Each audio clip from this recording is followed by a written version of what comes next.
Shane. So today is October 9th. I am happy to do this video lesson for you. It's going to be everything I wanted to touch on today anyway, only now you have it forever. Now you can go back and do it whatever and whenever you're ready.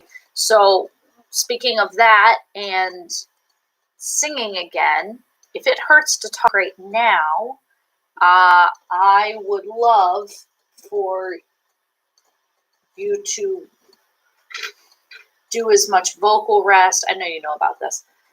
Vocal rest as you can. And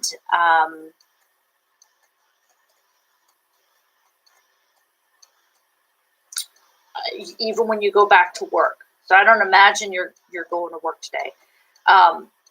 But if you do, or if you have to go to work tomorrow or whatever, whenever you go back to work, obviously try to minimize your talking. So it's self-regulating. But when you do talk, make sure it's low in volume, but not breathy, right? I don't know if we've talked about this, maybe a long time ago. So it's important when we're sick and when we're recovering and we're getting healthy to stay warm, like a hum, like our warm humming exercise, all the time when we talk. So that even if it's at a low volume, this is much better than whispering, right? Whispering can actually, frankly, make the recovery time longer. It's interesting because if you go to a regular ENT, in other words, an ENT, a doctor, they will tell you, a medical doctor, an ENT will, ear, nose, and throat doctor will tell you specifically to do a lot of breathy exercises. But for singers and for professional voice users, those can be permanently damaging. Just an interesting note. So when we go to a voice specialist or an ENT, we have to make sure that we look for a voice specialist. I'm not saying you need all this. It's just an interesting note that a singer specialist ENT will not give you breathy because they know, these people know that you're a singer. They specialize in singers. There is apparently one at the Mayo Clinic, if any of us ever needs it, a singer specialist ENT. But anyway, because they know that it can be damaging, harmful to our voices, our professional voices. So keeping everything warm, obviously no vocal fry, you never use vocal fry, but no vocal fry, nice and warm, low volume. People are just gonna have to listen harder, especially at work and stuff. It just kind of sticks. So, and then of course, when you're home trying to rest it, not use it as much as possible, using notes, using dry erase boards, using notepads, whatever, writing notes to people and stuff like that, texting people who are in your house and stuff. So that's going to be the kind of deal. And it's partly psychological, but partly not. But you know, those teas, like I said, but specific teas, right? The one, throat coat, especially by Traditional Medicinals. Yogi also makes one, or even the Target generic brand, simply organic or something. It makes some throat comfort tea or something. Anyway, you can just go to Publix and find it, go to whatever. Specifically, the ingredients that work are things like marshmallow root, licorice. In other words, if you can't find something with throat coat, those are specifically the ingredients you want to look for. Marshmallow root, licorice. Sometimes you can find cherry. Cherry can be calming. Clove is a natural anesthetic, so that's kind of nice. So if you can find something that has clove in it, even a chai, if you're really desperate, you can find a chai, and that probably would help. Honey, you don't have to get anything fancy, but honey specifically is going to be helpful too. If it's raw, it's even better because then it can help you get better immunity-wise. Water goes without saying, tons and tons of water. But the most important thing, again, is going to be voice use. So if you're hurting now to talk, I'm going to imagine it's going to be 4 or 5 days from now. I'd say wait until the weekend to actually do any of these exercises. So I could be overshooting it, but I would say wait. I'd probably say like Saturday, Sunday. And then these are the exercises that I want you to do that I'm going to start with healing exercises, and then I'm just going to do a whole ton of, some of them are really different exercises we've never done before, brand new exercises, but I want to do some healing ones first, gentle. So I'd say Saturday and Sunday, do these first ones. And then maybe Monday and Tuesday, start doing the ones that go up and different stuff. But, listen to your body, kind of see what it tells you now. The first one,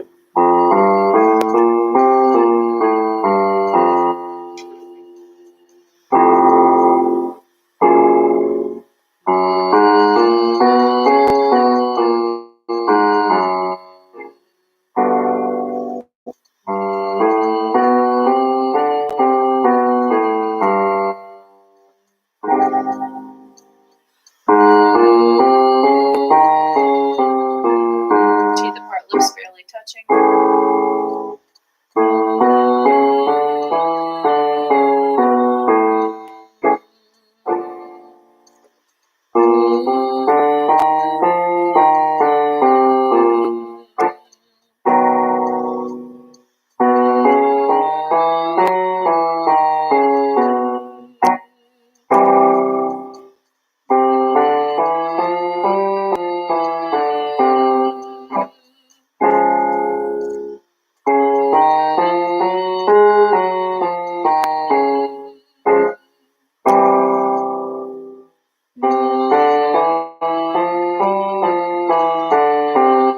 Those little flat out.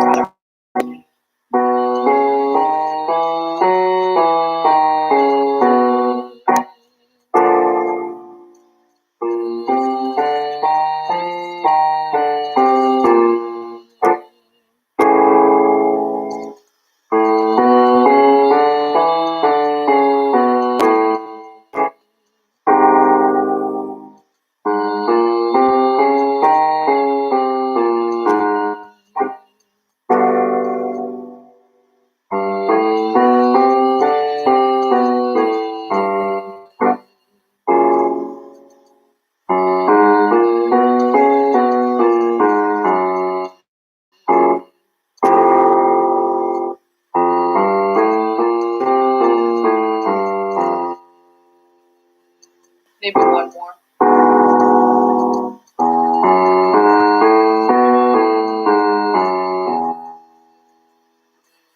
So I would just do really that one, maybe Saturday, Sunday, once each, okay? And then stop the video at this point. You can certainly watch the rest, but I wouldn't do any more exercise. Now, on, Monday, Tuesday, maybe even Wednesday, and you'll just keep this video. But when I see you Wednesday, I'll just kind of assess where you are, and then I'll give you exercises based on that. But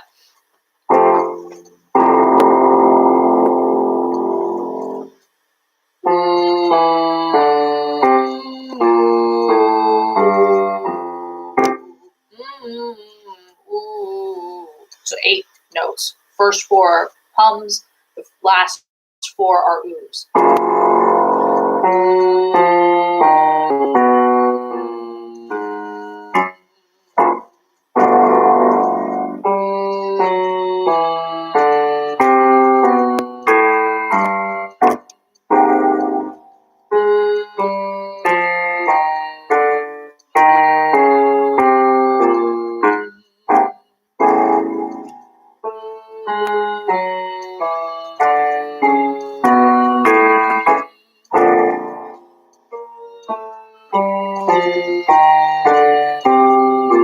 Then go, very gentle. Even on your low stuff. I mean, not to, kind of belt it out, especially when you're healing on the higher notes. But even on the lower notes, we've got to be cautious. right? I want you treating your low notes like your high notes. Sometimes they can be just as damaging, or, if we overdo them. So treat sort of the extremes of your range, the ends of your range, with the same kind of kid gloves, Now, the third one,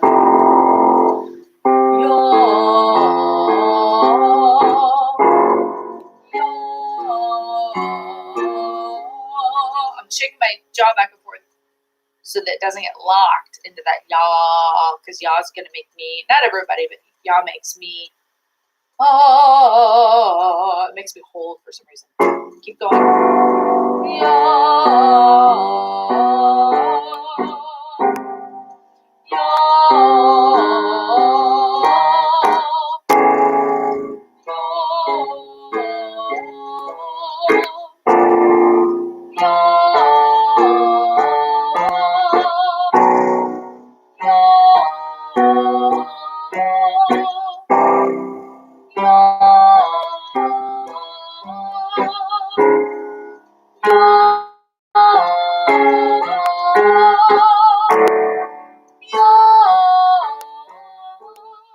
I'll go down your octave.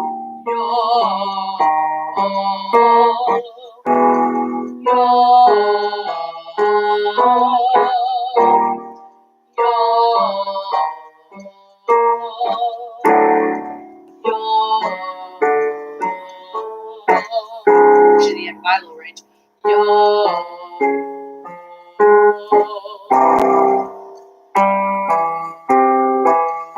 Keep going.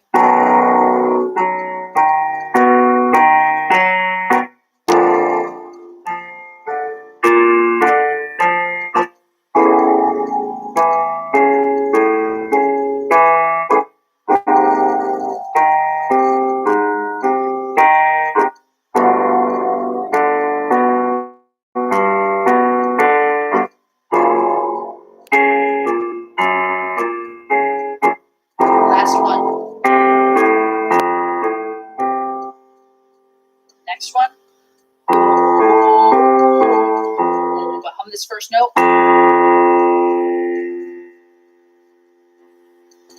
I'm trying.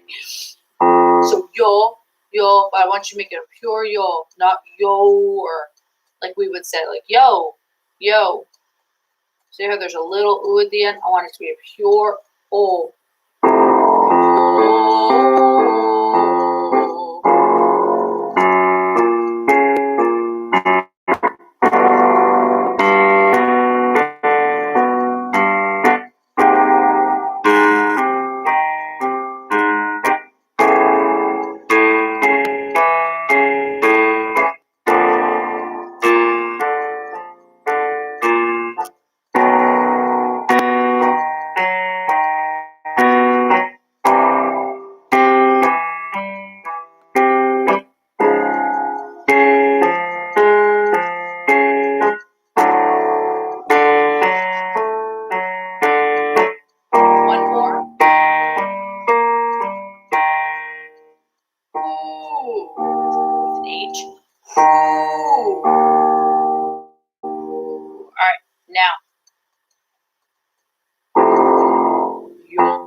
Beautiful. Now, those octave jumps are ear training, but there's also a certain amount of technique that has to come with them too. Because to end up on the right note,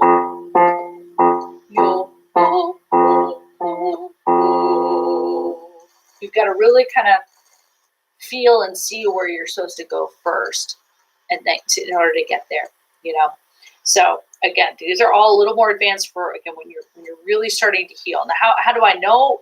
How do you know when you're healed, when you're supposed to be singing again?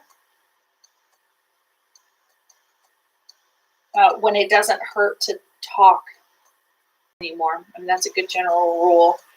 If your throat in general feels sore, even if you're not talking, that's a no singing day. If it hurts to talk, that's a no singing day, no talking day. Okay. So eventually your voice is going to feel like, okay, if I talk sort of low and warm with good breath support, it doesn't hurt anymore. If I speak a little, I know sometimes I've had a sore throat where if I had one in August where if I spoke at a low volume, I was okay. But as soon as I increased the volume of my voice, I was in pain. It hurt. So you might have a low volume days where you're like, okay, it's cool if I just kind of sing or speak low. So if that's the case, and again, then just do the gentler exercises. But that you'll and yes, I want there to be that separation. I don't want it to be yo. I want it to be yo.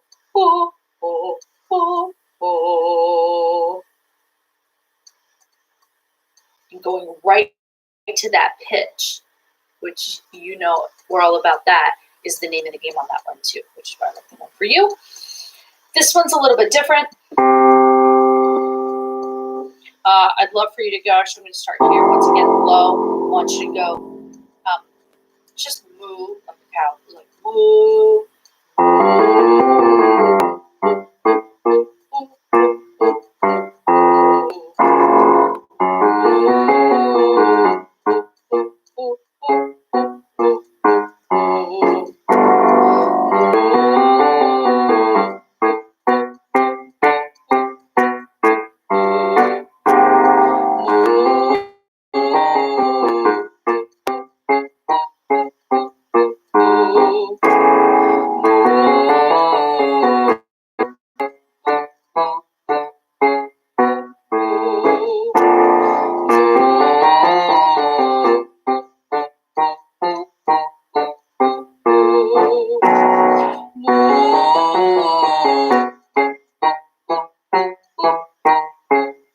Legato and staccato.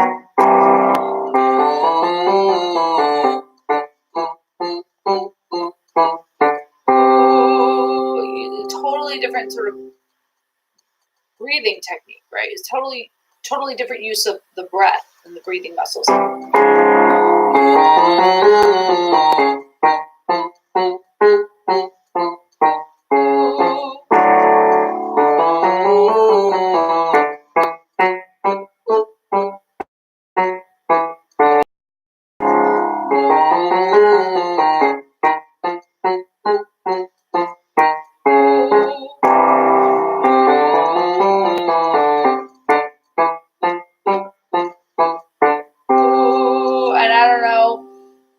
Doing this, but I want the goal to be that you do that whole exercise with one breath, just like I did.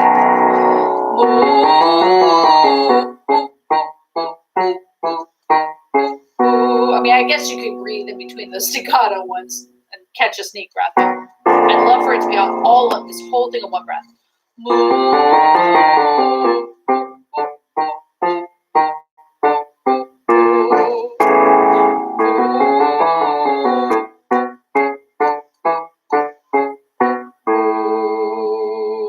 Nice. Okay. So, and part of what that does, when we when we tell our students and when we tell ourselves, don't breathe in the middle of a word, certainly. Don't breathe in the middle of a phrase. It sounds better, one, right? If you're singing the word forever, like I've heard singers do, and there's breathe right in the middle of it, like I heard a famous singer do once, it stops the train of thought, right? When we sing, we ask the audience or the listener to want to trip with us. And breathing in the middle of a word, in the middle of a phrase, is kind of like braking on a road trip. It's like, why are you stopping in the middle of a highway? So keeping that continuity going through a phrase, especially through a word, but definitely through a phrase, is important. We take breaths when we need to. But even when we take a breath, this is really important. It should never be like a reset button, right?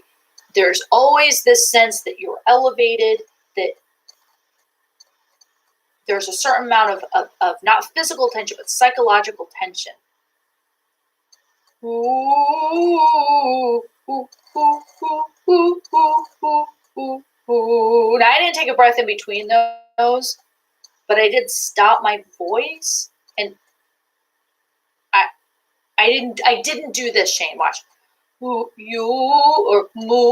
Ooh, ooh, ooh, ooh, ooh, ooh, ooh, ooh. I literally sort of dropped myself in between those. It was almost like I was always walking a tightrope.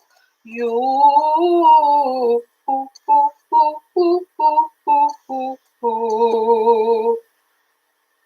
So that even when I was stopping, it was like that river, that underlying river of energy, always going. I never dropped the ball. I always had the ball in my hand. That, I think, is really important on that one. And you've never had a lack of energy. That's for sure. Well, our goal has always been, to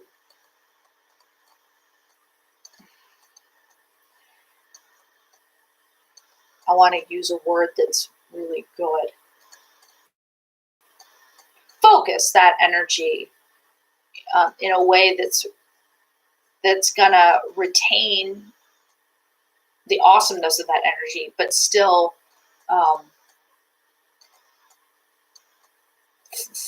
funnel it. Focus it like a reverse, like if you were to take a megaphone and do it the wrong way, right? You are awesome at the regular way a megaphone works, right? Your voice works, has always worked like a megaphone. Now it's wonderful because you're starting to do it the other way, right? There, you've got a big broad sound. Now it's a matter of not making it smaller, but taking the same voice, taking the same amount of energy, and just making it into a laser beam. And that's actually a cool little trick, actually, is when you're singing, whatever room you're in, to look at an object or a wall toward the back of the room, and really imagine your voice like a little laser beam that's boring a hole into the wall or the object or whatever. This can be a really cool, it's just a psychological trick, but it can really work if we can, kind of focus on it and stuff. But anyway, that one is weird, I know. This one's another one that's legato and staccato. And this one goes, actually, I want you to do this one on ye, which I know is weird. This one's brighter. We've talked about using different shapes of embouchure and different resonance shapes, Anyway, so ye is here. Ready? In fact, I'm going to start even lower.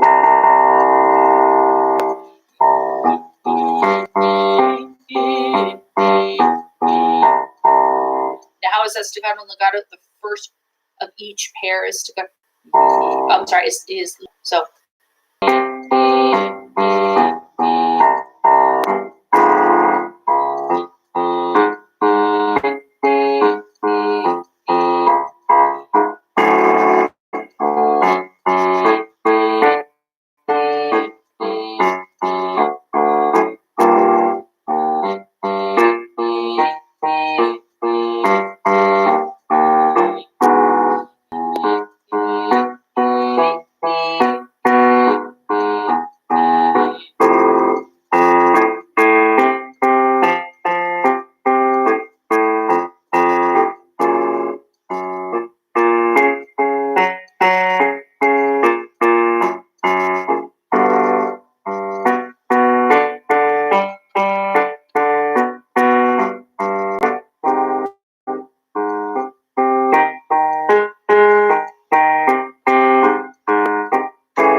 here, buddy.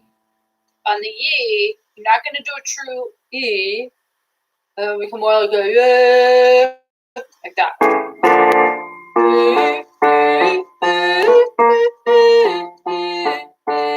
I messed up.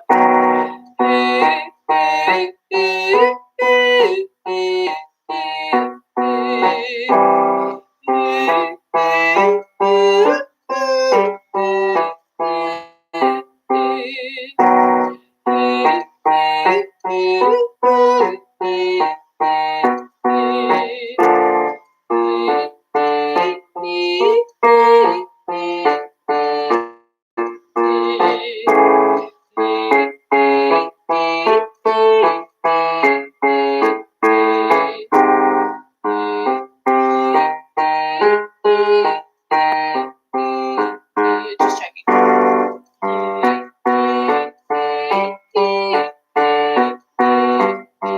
One more.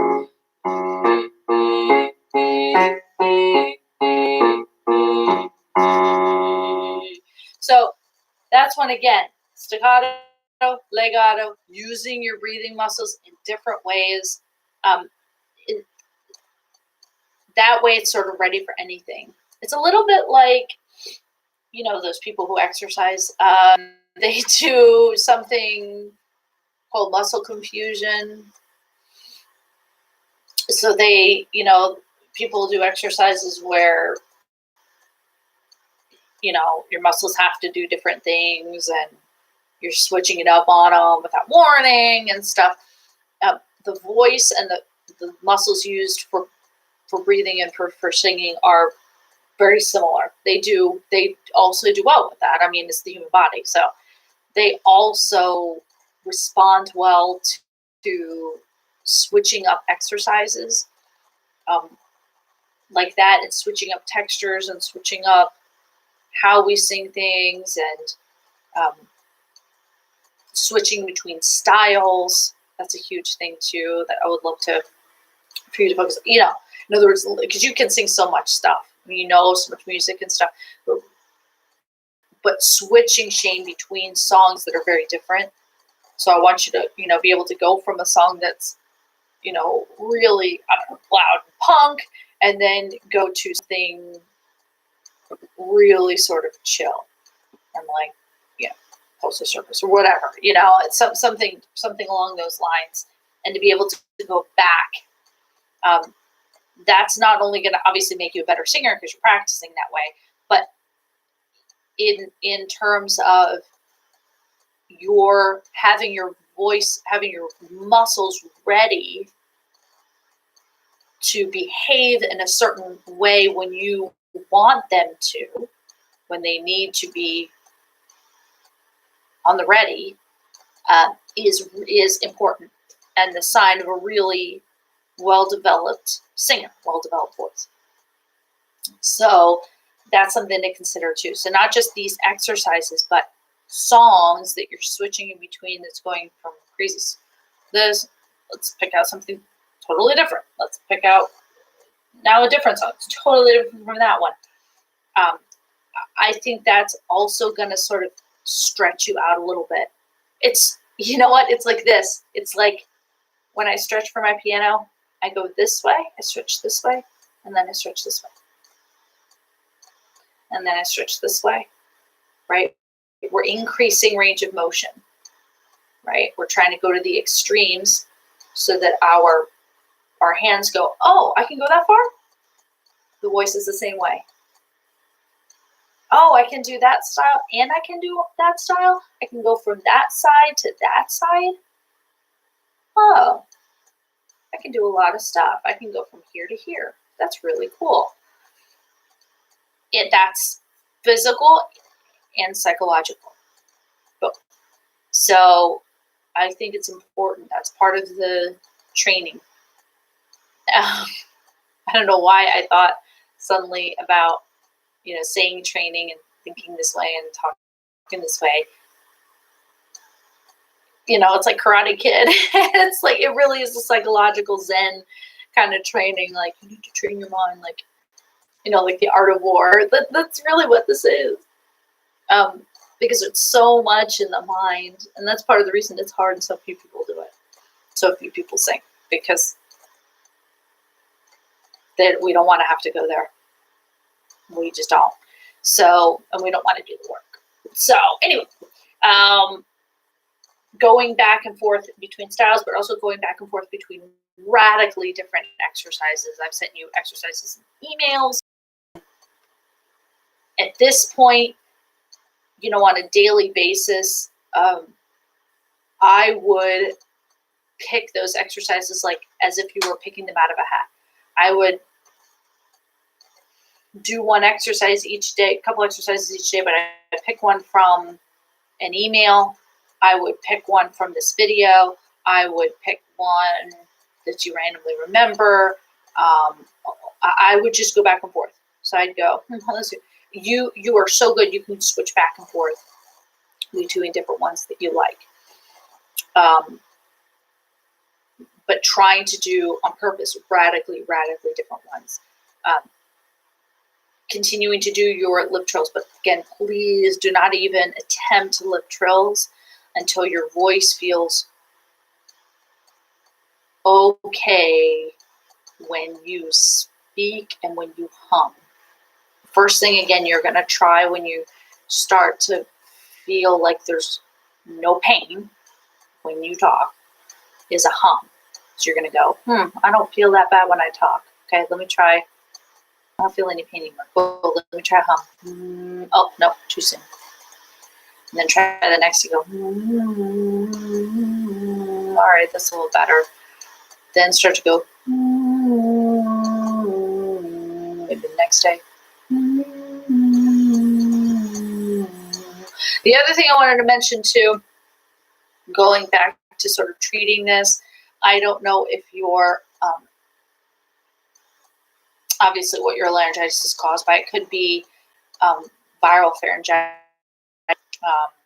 which is literally just a virus that attacks your pharynx and it just causes pain. It's probably what I had when I was on vacation at the end of August, which has never happened to me before. I certainly hope it's not strep throat. That was the worst pain I've ever been in. It could just be, what I'm getting to is it could not just be, but it could be post-nasal drip. So if you're experiencing any sort of nasal congestion, sinus congestion, 99% guarantee that's tripping down and that's what's causing a lot or all of your throat pain. So if you have no nasal congestion whatsoever and you just hurt, you just need to heal, right? Okay, that's the warm liquids, even if it's just hot water and honey, right? If that's all you can stomach, or whatever, warm water, not hot, and honey, or even like, it sounds weird, but like warm sugar water, that can actually do the trick because it's just a little bit of lubrication, whatever. But if you have any sort of nasal congestion, that needs to be controlled. That's the root of everything. So you need to get that out. Don't force blow. Just sort of gently try to get everything out. I don't know if I've told you about this before. I'm a huge proponent of the neti pot. This is also something that you can get just randomly at any store, any drugstore, Walmart, Target. Neti, N-E-T-I. It is something that you drip down into your into one nostril and it comes out the other nostril if you do it right. If you don't do it right, then you are drowning. So I'm such a huge proponent though, dude. I'm actually considering doing a YouTube video where I show my students how to do it because I want everybody doing it. It improves your voice. It also improves your chances of being sick and helps allergies and all sorts of stuff. So anyway, if that's too scary to try this neti pot thing, you can also just go to the store and just get, if you have this nasal congestion, a saline spray. It's just salt water. Don't get, you get an allergy medicine, I guess nasal spray if you really need, if you know it's allergies. But I would just get a salt water spray because it's non-medicinal and it treats everything. Salt water spray twice in each nose every 4 hours. Okay, so You might drip out. That's okay. Don't blow. Just kind of dab it. Okay. And then just let everything sort of, if it lets you blow, great. But remember, don't forcefully blow. That's going to keep that, because sometimes when we blow too hard, and I learned this my whole life, that'll cause more inflammation, right? Then we're irritating our nasal passages even more. Now they're inflamed. Now they're ticked off. Now they're producing more mucus. Now we're increasing the cycle, So gentle blows, saline spray every 4 hours, I recommend. Warm liquids. This is what's going to be effective. And really just tons of everything out. I hope you feel better very, very soon. I hope those are good tips. Obviously, rest. If your body is resting, it's repairing. So make sure that you're repairing and eating whole foods and whole fruits and vegetables. Certainly warm foods are probably best at this point. But if your voice really hurts, if your throat really hurts, ice cream, ice pops, that kind of thing is awesome. But ibuprofen, or even better, Tylenol is going to be your best friend now. I don't know if you're a medicine person, but I try not to. But at times like this, it not only relieves your pain, but it's going to decrease inflammation and swelling.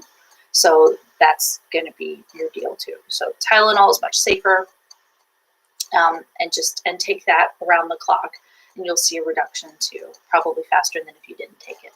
But again, saline, gentle blowing, rest, water, warm liquids, you're going to be great. Hope you feel better soon, and I will see you next week.